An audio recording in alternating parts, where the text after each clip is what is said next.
একজনে আমাকে কমেন্ট করছে, ভাই প্রবাসে আসলে 1 বছরে আমি কিভাবে লাখ লাখ টাকা ইনকাম করতে পারবো। আচ্ছা, প্রশ্নের জবাবটা আমি দিই।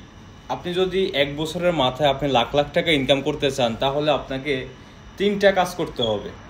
একটা হচ্ছে সৎ পথে, আর একটা হচ্ছে অসৎ পথে। আপনাকে বেছে নিতে হবে কোন পথে আপনি ইনকাম করতে চান। তাহলে আমি শুরুতেই অসৎ পথের কথাগুলো বলি।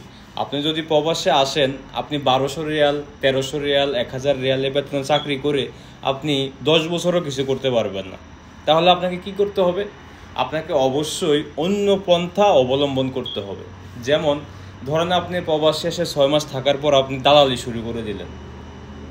দালালি শুরু করে দিয়ে আপনি দেশ থেকে লোক আনা শুরু করলেন। সেই লোকগুলোকে আপনি একটা কোম্পানিতে ছেড়ে দিলেন। এখন সেই লোকটা কাজ পেলো কি পেলো না, খেলো কি খেলো না, সেটা দেখার বিষয় না। আপনি তো টাকা পেয়ে গেছেন, আপনার পকেট ভরে গেছে, আপনি তো বড়লোক হয়ে যাচ্ছেন।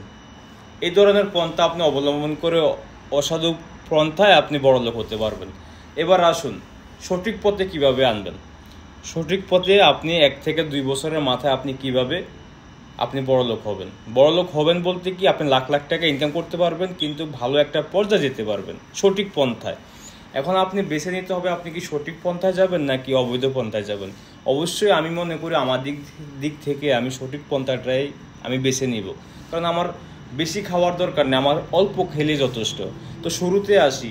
এখন ধরেন আপনি সৌদি আরবে আসলেন, অথবা পৃথিবীর মধ্যপ্রাচ্যে যে কোনো দেশেই গেলেন, শুরুতে আপনাকে হয়তো যে কোনো একটা নর্মাল কাজে দিবে।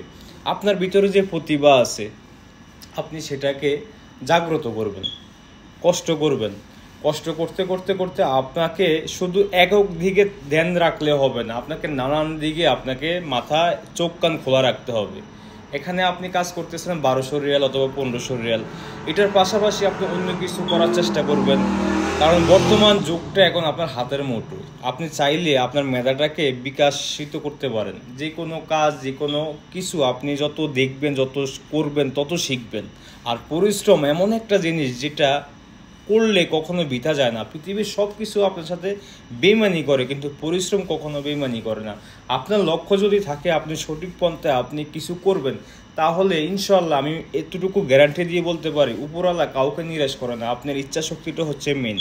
তাই যাই কিছু করবেন জীবনে বড় হন, কিন্তু অসৎ পন্থায় বেছে না নিয়ে আপনি সঠিক পন্থায় বেছে নিয়ে আপনি একটু ধৈর্য ধরে, কষ্ট হলেও, সময় লাগলেও, আপনি একদিন না একদিন সাকসেস হবেন।